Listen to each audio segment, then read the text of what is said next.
الحمد للہ رب العالمین والصلاة والسلام علی سید الانبیاء والمرسلین اما بعد اعوذ باللہ من الشیطان الرجیم بسم اللہ الرحمن الرحیم الذین ان مکناہم فی الارض اقاموا الصلاة وآتوا الزکاة وامروا بالمعروف ونہوا عن المنکر وللہ عاقبۃ الامور صدق اللہ العظیم اللہم صلی علی سیدنا مولانا محمد وعلی آل سیدنا مولانا محمد النبی الامی وبارک وسلم وصلی علیہ۔ سامعین و ناظرین محترم، سیدنا صدیق اکبر رضی اللہ تعالیٰ عنہ کی سیرت طیبہ کے حوالے سے مختلف عنوانات بیان ہو رہے ہیں۔ آج کی گفتگو سیدنا ابو بکر صدیق رضی اللہ تعالیٰ عنہ بحیثیت خلیفۃ الرسول، بحیثیت جانشین رسول اور سیدنا صدیق اکبر کا دور خلافت اور ان کے خلافت کے کارہائے نمایاں جو آپ کے دور میں کارنامے سر انجام ہوئے، اس حوالے سے کچھ باتیں عرض کرنی ہیں۔ سیدنا صدیق اکبر رضی اللہ تعالی عنہ کی خلافت پر سب سے پہلی بات تو یہ ہے کہ قرآن پاک کی آیت جس میں اللہ فرماتے ہیں کہ جنہیں ہم زمین پر اقتدار عطا کرتے ہیں تو وہ نماز کو قائم کرتے ہیں، زکوٰۃ ادا کرتے ہیں، نیکی کے کاموں کا حکم دیتے ہیں اور لوگوں کو برائیوں سے روکتے ہیں، اور انجام اور معاملہ تو اللہ ہی کے اختیار میں ہے، اس کے قبضہ قدرت میں ہے۔ یہ کام نماز کو قائم کرنا، زکوٰۃ کو ادا کرنا، امر بالمعروف اور نہی عن المنکر، اس پر اگر غور کیا جائے تو سیدنا صدیق کی سیرت کے یہ اہم ترین اور مقدس عنوانات ہیں۔ ان میں سب سے پہلی چیز نماز ہے۔ نبی کریم صلی اللہ علیہ وسلم نے اپنی زندگی کے آخری دنوں میں اپنا مصلی امامت سیدنا ابو بکر صدیق رضی اللہ تعالیٰ عنہ کے حوالے کیا اور فرمایا کہ ابو بکر تم نماز پڑھاؤ۔ چنانچہ تمام صحابہ نے بغیر کسی اختلاف رائے کے، بغیر کسی قسم کے تنقیس کے، سب نے اللہ کے نبی کے اس فیصلے کو قبول فرمایا، اور اس پر سیدنا علی کرم اللہ وجہہ کی وہ شہادت بڑی عظمت والی ہے کہ حضور نے جن کو ہماری نماز کا امام بنایا ہے، ہم انہیں اپنی دنیا کا بھی امام اور پیشوا منتخب کرتے ہیں اور خلیفہ بناتے ہیں۔ تو آپ نے نماز کا اہتمام کیا۔ دوسرا عمل قرآن پاک نے بتایا کہ آتوا الزکوٰۃ، زکوٰۃ کو ادا کرتے ہیں۔ حضرت ابو بکر صدیق رضی اللہ تعالیٰ عنہ نے جس وقت خلافت سنبھالی ہے اور آپ خلافت پر براجمان ہوئے ہیں اور آپ کو امت مسلمہ نے خلیفۃ الرسول مانا ہے اور خلیفہ کہا ہے، رسول اللہ صلی اللہ علیہ وسلم کے وصال اقدس، آپ کی جدائی کے وقت، آپ کے انتقال اور وفات پر مہاجرین و انصار میں اگرچہ ایک اختلاف ہوا کہ خلیفہ ان میں ہو یا ان میں ہو، اس پر سیدنا عمر بن خطاب رضی اللہ تعالیٰ عنہ اور حضرت ابو بکر صدیق اور اجلہ صحابہ نے بیٹھ کر باہمی جو فیصلہ کیا، اس میں ایک عجیب دلیل تھی کہ اللہ تبارک و تعالیٰ نے اہل ایمان کو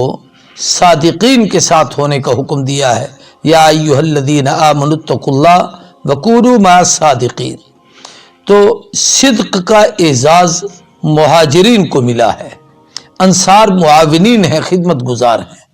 اور ایک روایت میں حضور آتا ہے کہ حضور نے فرمایا کہ اے مہاجرین، کیا تمہیں یہ بات پسند نہیں ہے کہ میں محمد تمہارے حصے میں آ گیا ہوں، تمہیں اور کس چیز کی ضرورت ہے؟ تو وہاں پر ثقیفہ بنو سعدہ میں یہ مہاجرین و انصار کا اجتماع ہوا۔ نبی کریم صلی اللہ علیہ وآلہ وسلم کی تجہیز و تکفین، چونکہ اہل سنت والجماعت نے پوری امت مسلمہ کا یہ اعتقاد ہے اور یقین ہے کہ ان اللہ حرم علی الارض ان تاکل اجساد الانبیاء، انبیاء علیہ السلام کے دنیا سے جانے کے بعد قیامت کے دن اٹھنے تک ان کے وجود اثر اس دنیاوی جسم کی طرح تر و تازہ رہتے ہیں، ان پر کسی قسم کے کوئی وہ اثرات نہیں مرتب ہوتے کہ جس سے ہم یہ کہہ سکیں کہ اس اثر سے ظاہر ہوتا ہے کہ ان کے جسم میں کسی قسم کا کوئی نقص یا عیب یا کوئی کمزوری ظاہر ہو رہی ہے۔ اللہ نے اس تمام چیزوں سے انبیاء علیہ السلام کے وجود اثر کو پاک رکھا ہے۔ تو صحابہ کرام رضوان اللہ تعالی علیہم اجمعین کے لیے سب سے بڑا مسئلہ یہ تھا کہ آپ کی زندگی رسول اللہ صلی اللہ علیہ وسلم کی حیات مقدسہ کے آخری دنوں میں چند فتنوں نے سر اٹھایا تھا۔ ان میں سے ایک فتنہ منکرین ختم نبوت کا تھا، جنہوں نے ختم نبوت کا انکار کیا۔ مسیلمہ کذاب، اسود عنسی، طلیحہ اور سجاحہ نامی ایک عورت، اس نے بھی نبوت کا دعویٰ کر دیا تھا، اور یہ لوگ عبادت ہماری عبادت کی طرح کرتے تھے، لیکن جن لوگوں کو انہوں نے اپنے ساتھ ملایا اور جو مرتد ہوئے تھے، جو قبائل دین سے پھر گئے تھے، جنہوں نے شریعت اور احکامات کا انکار کر دیا تھا، وہ کہتے تھے کلمہ تو ہم یہی پڑھتے ہیں، صرف ان کو حضور کی نبوت میں شریک سمجھتے ہیں۔ صدیق اکبر کا سب سے پہلا کارنامہ یہ تھا کہ عقیدہ ختم نبوت پر پوری امت کو ایک کیا ہے، اور یہ یاد رکھیے کہ عقیدہ ختم نبوت کے تحفظ پر 100 قرآنی آیات، 210 احادیث طیبہ اور بہت ساری چیزیں ہیں، لیکن ان میں صدیق اکبر کا یہ پہلا اجماع اس بات پر کہ کسی ایک صحابی نے بھی دوسری رائے نہیں پیش کی، سب نے کہا کہ آپ ہمارے جو فیصلہ کرتے ہیں اس کے لیے تیار ہیں۔ تو حضرت ابوبکر صدیق نے مسیلمہ کذاب کے خلاف اعلان جہاد کیا، جیسے اسامہ کو روانہ کیا، اور پھر اس لڑائی میں 1200 صحابہ کرام نے اپنی جانیں پیش کی۔ 700 صحابہ ایسے تھے جو قرآن مجید کے حافظ اور قاری تھے، ان کے لاشیں تڑپے، یہ سب کچھ برداشت کیا، لیکن حضور کی ختم نبوت پر آنچ نہیں آنے دی۔ عقیدہ ختم نبوت کا تحفظ کیا، یہ صدیق اکبر کا سب سے پہلا اور بڑا اور اہم ترین کارنامہ تھا۔ اسی طریقے سے حضرت صدیق کے ان کارہائے نمایاں جو آپ نے اپنی زندگی میں سر انجام دیے، خود رحمت کائنات امام الانبیاء صلی اللہ علیہ وسلم کی ذات اقدس کے حوالے سے آپ کی تجہیز، تکفین، تدفین، کہ آپ کو دفن کہاں کرنا ہے، آپ کو کفن کیسے دینا ہے، آپ کا جنازہ کیسے ادا کرنا ہے، ان تمام مسائل میں پوری امت کی رہنمائی سیدنا ابوبکر صدیق رضی اللہ تعالیٰ عنہ نے کی، کہ نبی جہاں جب دنیا سے رخصت ہوتا ہے، جہاں ہو وہیں انہیں دفن کیا جاتا ہے، کسی اور جگہ نبی کے وجود کو نہیں لے جایا جاتا۔ تو حضور مکہ میں پیدا ہوئے، مدینہ میں تشریف لائے، آبادی میں رہے، وہیں پر وصال ہوا حجرہ عائشہ صدیقہ میں، چنانچہ وہیں پر آپ کی قبر مبارک بنی۔ آج وہ حجرہ مسجد کے وسط میں ہے، درمیان میں ہے، دائیں بھی مسجد ہے، بائیں بھی مسجد ہے، آگے بھی مسجد ہے، پیچھے بھی مسجد ہے، لیکن وہاں پوری امت کا اجماع ہے کہ یہ حجرہ اقدس حضور کی آرام گاہ ہے، اور ساتھ شیخین آرام فرما ہے، پوری امت وہاں جاتی ہے اور سلام پڑھتی ہے، اور کبھی کسی نے یہ نہیں کہا کہ قبر سامنے ہے، ہم پیچھے کھڑے ہو کر قبر کی طرف منہ کر کے کیوں نماز پڑھیں۔ یہ رسول اللہ صلی اللہ علیہ وسلم کی خصوصیت تھی، آپ کی آرام گاہ وہاں بنی۔ پھر اسی طریقے سے حضور اکرم صلی اللہ علیہ وسلم کی یہ بھی عادت شریفہ تھی کہ آپ کا جن جن کے ساتھ جتنا تعلق تھا، صحابہ کرام میں سے، اہل بیت عزاب میں سے، آپ نے اس تعلق کو محفوظ رکھا۔ جن جن کے جو وظائف رسول اللہ صلی اللہ علیہ وسلم نے متعین کیے تھے، وہ جناب صدیق اکبر رضی اللہ تعالیٰ عنہ نے وہی باقی رکھے، بلکہ ان میں اضافہ تو کیا، لیکن ان وظائف کو ختم نہیں کیا، اور اس کے اندر اپنی طرف سے کوئی ترمیم اور تبدیلی نہ کی، حتیٰ کہ ازواج مطہرات کے وظائف، ایسی سیدہ طیبہ طاہرہ حضرت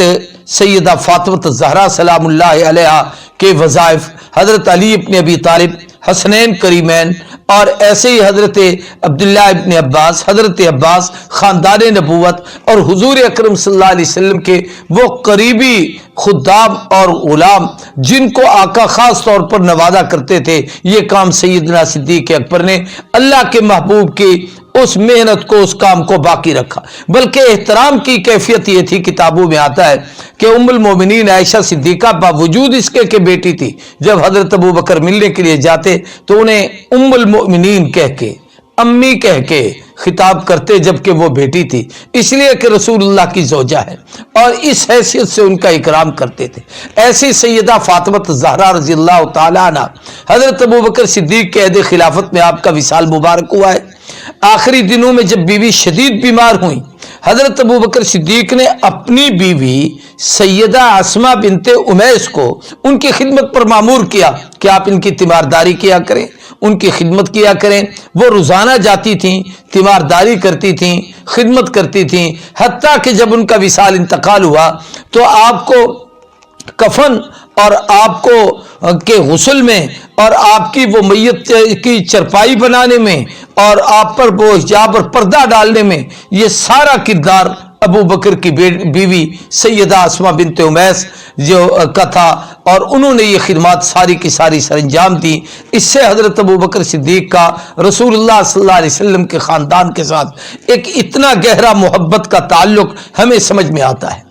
حضرت ابو بکر صدیق کے زمانے کے چند اہم کارناموں میں ایک بڑا کارنامہ یہ ہے کہ جو آپ نے پہلا خطبہ خلافت دیا تھا، اس میں ایک اصول سکھایا۔ فرمایا کہ اے مسلمانوں، تم نے میرے کندھے پر یہ خلافت کا بوجھ ڈالا ہے، مجھے اپنا امیر منتخب کیا ہے۔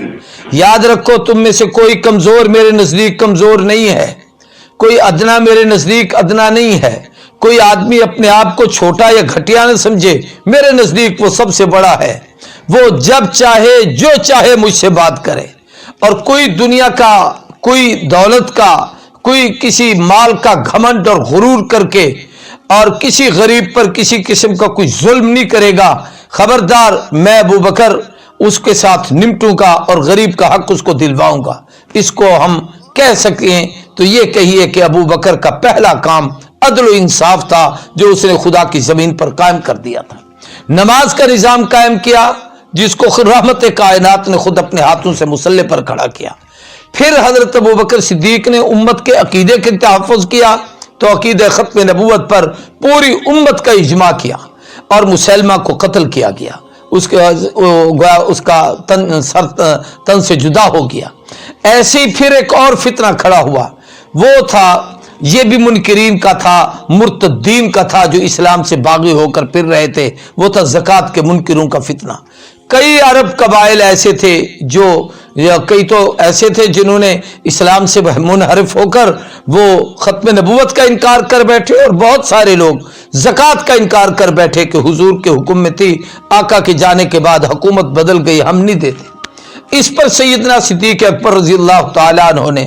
پھر سٹینڈ لیا اور بڑے اعتماد کے ساتھ کھڑے ہوئے۔ کتابوں میں ہے کہ حضرت عمر ابن خطاب جیسا آدمی بھی، اور ایک روایت میں ہے سیدنا علی ابن ابی طالب جیسا آدمی بھی، ان لوگوں نے حضرت ابو بکر کو رائے دی کہ حضور کی جدائی کا صدمہ ہے، امت پہ غم ہے، تھوڑا سا توقف کریں، کچھ نرمی کا پہلو اختیار کریں، کچھ حالات کا تقاضا سامنے رکھیں۔ تو جناب ابو بکر صدیق رضی اللہ تعالیٰ عنہ نے اس وقت جو خطبہ ارشاد فرمایا ایک تو اللہ کے نبی کی وہ بات مجھے نہیں بھولتی، آپ نے فرمایا من فرق بین الصلاۃ والزکاۃ لاقاتلن، جو نماز اور زکوٰۃ میں فرق ڈالے گا میں اس کے خلاف جہاد کروں گا۔ اور حضرت عمر کو حضرت سیدنا ابو بکر صدیق نے فرمایا عمر انت غیار فی الجاہلیت وخوار فی الاسلام، زمانے جاہلیت میں بڑے سخت تھے، بڑے گرفت کرنے والے تھے، اور اس وقت بڑا رعب دکھاتے تھے، اسلام لانے کے بعد تمہیں کیا ہو گیا؟ لوگ زکوٰۃ کا انکار کریں اور میں خاموش ہو کے بیٹھا رہوں؟ آپ نے اپنی سواری منگوائی، اونٹنی پر سوار ہوئے اور فرمایا زکوٰۃ کے منکروں کا کلا کما کرنے کے لیے جا رہا ہوں۔ میں یہ تو برداشت کر سکتا ہوں کہ پورے مدینے میں جتنے انسان ہیں مرد ہیں مارے جائیں، یہ برداشت کر سکتا ہوں ہماری عورتیں بیوہ ہو جائیں، یہ برداشت کر سکتا ہوں ہمارے بچے بے یتیم ہو جائیں، یہ برداشت کر سکتا ہوں کہ ہمارے لاشوں کے لوتھڑے اور چیتھڑے زمین پر پڑے ہوں اور آسمان سے چیلے اور پرندے اتریں اور اسے نوچیں اور کھائیں، یہ سب کچھ ہو سکتا ہے، لیکن یہ نہیں ہو سکتا اَيَنْقُصُ الدِّينُ وَأَنَا حَيٌّ، کہ اللہ کے دین میں کوئی کمی آئے اور ابو بکر زندہ رہے۔ فرمایا یاد رکھو انقطاع وحی ختم ہو چکی ہے، نبی کریم صلی اللہ علیہ وسلم آخری نبی ہیں، آپ کے بعد کوئی نئی شریعت نہیں آئے گی، حضور جیسے شریعت لیتے کیا زکوٰۃ کا حکم آپ نے دیا تھا میں اسی طریقے سے زکوٰۃ لوں گا، حتیٰ کہ اونٹ کے ناک کے نکیل کی رسی اگر کوئی حضور کے دور میں دیتا تھا، اب اگر انکار کرے گا میں اس سے وہ بھی وصول کروں گا۔ اور ایک روایت میں یہ ہے کہ اونٹ کے گھٹنا باندھنے کی رسی ہوتی ہے، جب اونٹ کو بٹھایا جاتا ہے وہ باندھ دیتے ہیں تاکہ یہ اٹھ کے کھڑا نہ ہو جائے، فرمایا جو وہ رسی دیتا تھا میں وہ بھی اس سے جہاد کر کے لوں گا۔ تو جب یہ حضرت ابو بکر اٹھ کر کھڑے ہوئے تو سیدنا علی ابن ابی طالب کرم اللہ وجہہ کمال محبت ہے ان لوگوں کی، اور کیا تعلق تھا، جلدی سے آگے آئے، حضرت سیدنا ابو بکر صدیق کی اس اونٹنی کی مہار پکڑی اور کہا امیر المومنین آپ کی مخالفت کرنا مقصود نہیں تھی، زکوٰۃ کے منکروں کے لیے کوئی نرمی مقصود نہیں تھی، جو زکوٰۃ کا انکار کرتا ہے وہ کافر ہے، اس کا اسلام کے ساتھ کوئی تعلق نہیں، میں آپ کے ساتھ ہوں، جہاں آپ کا حکم ہوگا ہم وہاں جانے کے لیے تیار ہیں۔ چنانچہ سیدنا ابو بکر صدیق رضی اللہ تعالیٰ عنہ نے منکرین زکوٰۃ کا قلع کما کیا، جیسے اسامہ کو روانہ کیا۔ اس پر بھی ایک رائے تھی، کہا جاتا تھا کہ بھئی اس لشکر کو روانہ نہ کیا جائے، 17 سال کا نوجوان اللہ کے نبی صلی اللہ علیہ وسلم نے بنایا تھا اس کو امیر، آپ اس کو امیر نہ بنائے۔ آپ نے فرمایا نہیں، جسے رسول اللہ نے امیر قرار دیا تھا میں بھی اسی کو اپنا امیر بناؤں گا اور روانہ کروں گا۔ پھر سیدنا ابو بکر صدیق نے ایک تو ان فتنوں کا قلع کما کیا ہے، ان کے ساتھ مقابلہ کیا ہے، یوں سے پھر ایک اہم کارنامہ کہ قرآن مجید جو موجودہ ترتیب میں الحمد سے والناس تک ہمارے پاس موجود ہے،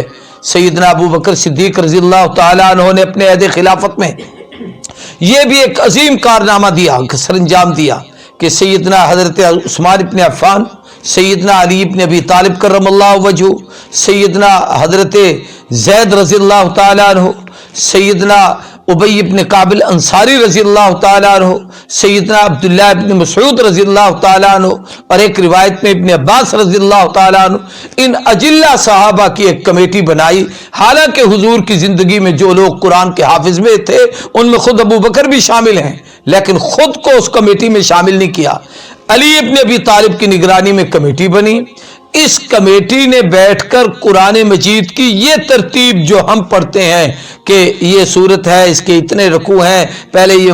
یہ مکی سورت ہے، یہ مدنی ہے، اس کے بعد یہ ہے، اس کے بعد یہ ہے، اور یہ جو دفتین میں یعنی ورقوں میں جو بند محفوظ ہمارے پاس کلام ہے، یہ سارا کارنامہ پوری امت کو قرآن دینے کا اور قرآن سمجھانے اور پڑھانے کا یہ فیصلہ صدیق اکبر کا تھا۔ یہ دور تو ابو بکر کا تھا، لیکن اس کے اندر یوں سمجھ لیجئے مشورہ، یا یوں سمجھیے کہ بحیثیت چیف جسٹس اور قاضی امت فیصلہ سیدنا علی ابن ابی طالب کا تھا۔ یہ بھی اسلام پر ایک بہت بڑا احسان تھا جو حضرت ابو بکر صدیق نے کیا۔ ابو بکر صدیق کے دور میں کئی عجیب و غریب واقعات بھی پیش آئے، ان میں سے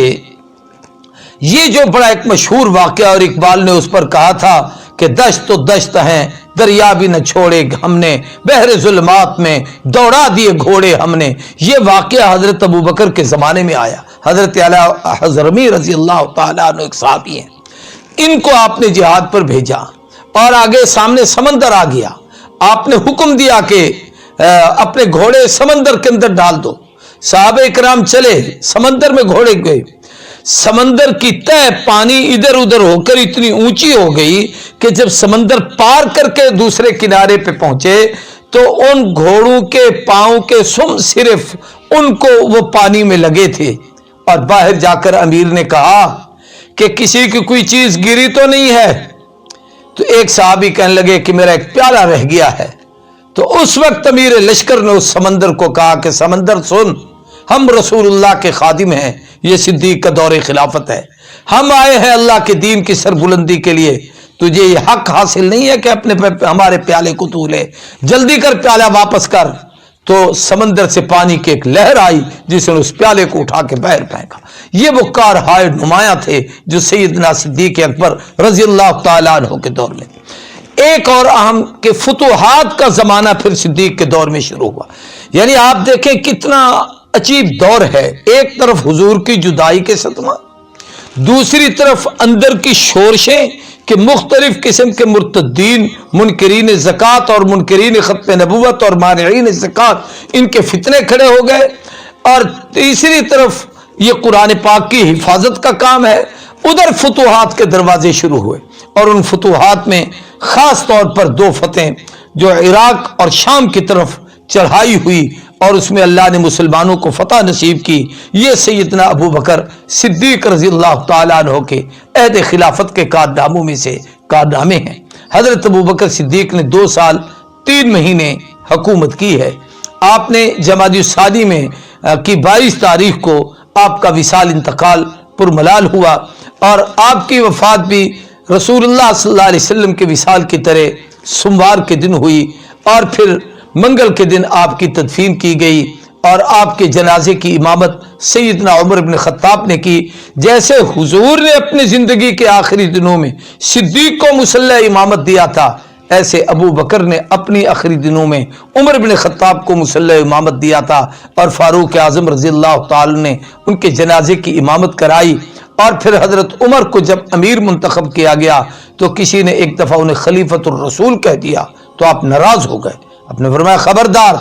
خلیفۃ الرسول صرف ایک ہے اور وہ ابو بکر صدیق ہے جو نبی کا خلیفہ ہے۔ مجھے امیر المومنین تو کہہ سکتے ہو، خلیفۃ الرسول کہنے کی ضرورت نہیں۔ ہاں، میں خلیفۃ الرسول ہوں، یعنی حضور کے خلیفہ ابو بکر ہیں، میں ابو بکر کے خلف ان کے بعد آیا ہوں۔ خلف کا معنی بعد میں آنا ہے کہ نبی کے بعد امت کی سربراہی ابو بکر کے پاس تھی، اس کے بعد میں آیا ہوں۔ مجھے رسول اللہ کا خلیفہ نہ کہیے، یہ خلافت ابو بکر کا حق تھا، اس لیے خلافت بلا فصل، خلیفۃ الرسول، خلیفہ بلا فصل، خلیفۃ الرسول ہونے کا یہ اعزاز جو پوری امت میں سب سے پہلے ملا ہے وہ سیدنا ابو بکر صدیق رضی اللہ تعالیٰ عنہ کی یہ آپ کی وہ مبارک زندگی تھی جس حوالے سے میں نے کچھ گفتگو کی۔ اللہ تبارک و تعالیٰ ان کے درجات بلند کرے، ہم سب کو عملی زندگی کی توفیق عطا کرے۔ وآخر دعوانا الحمدللہ رب العالمین۔